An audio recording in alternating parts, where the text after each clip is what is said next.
Wilson Morales from Black Room TV. Hello, Hey, Angel. how you doing, How's it going? Wilson? Good on you, Good. man. Wilson See you Morales, on. you said? Yes, it is. Where's that Morales from? My parents are from Honduras. Eso. There you go. There we go. Here we go.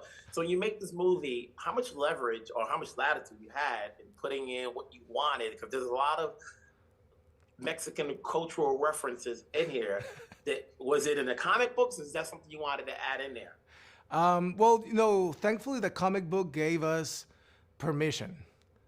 Jaime Reyes is, in the comic book, he's from El Paso. His family is Mexican.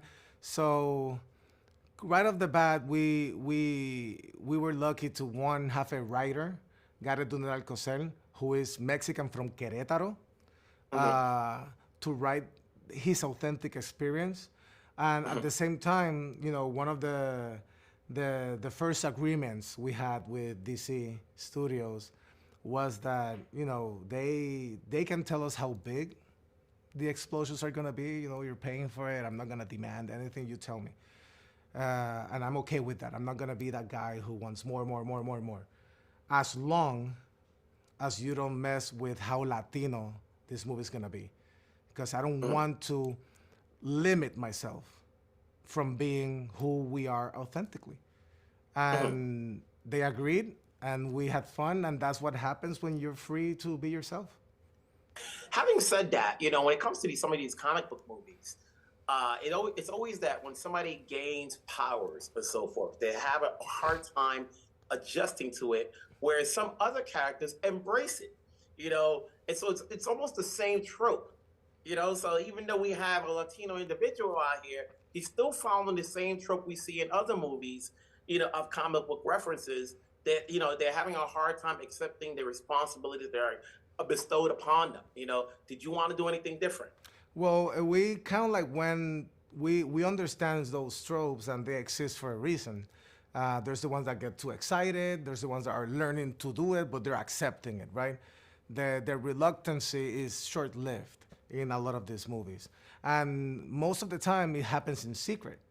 And rightfully so. You don't want to expose your family and your loved ones to the harms that these powers might bring. But we wanted to play in the fact like, well, what would happen if this happened to a Latino family? First of all, good luck keeping a secret from your mom. That's not gonna happen. Your mom always finds out, at least mine does. So we wanted to play with that idea that the Latino family, especially in our case, the writers and my case, they're always up on our nose. They're always around. They don't let you go. My mom, I'm 40 years old and she still treats me like I'm 12. So I'm like, this part of the relationship, we wanted to bring it into the picture. Now, coming to the fact that the transformation not only happens in front of the family, it happens in front of the family and the family becomes active participants. Why? Because we wanted to give honor to those people that came before us and the people that form us. Because a superhero, at least in my world, the way who we are is completely related to the way we were raised. And our families play such an important part that we wanted to honor our ancestors that way. And as far as the reluctancy, well, he's a Mexican in the US. The target is already there. Having a world-destroying weapon on your back brings a bigger target that brings more danger to your family. So he doesn't want that. He only wanted a job.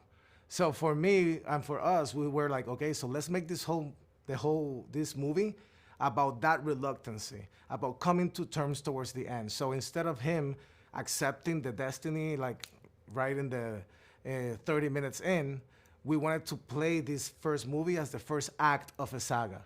So by the end of the movie, now you know so much about him, who he is, because it's their introduction to the world, that being that reluctant hero throughout allowed us to now he's gonna be jumping into the new world. So now the second movie and the third movie, it could be batshit crazy, But right now, we really wanted to keep it on the personal stakes. We wanted to keep it intimate.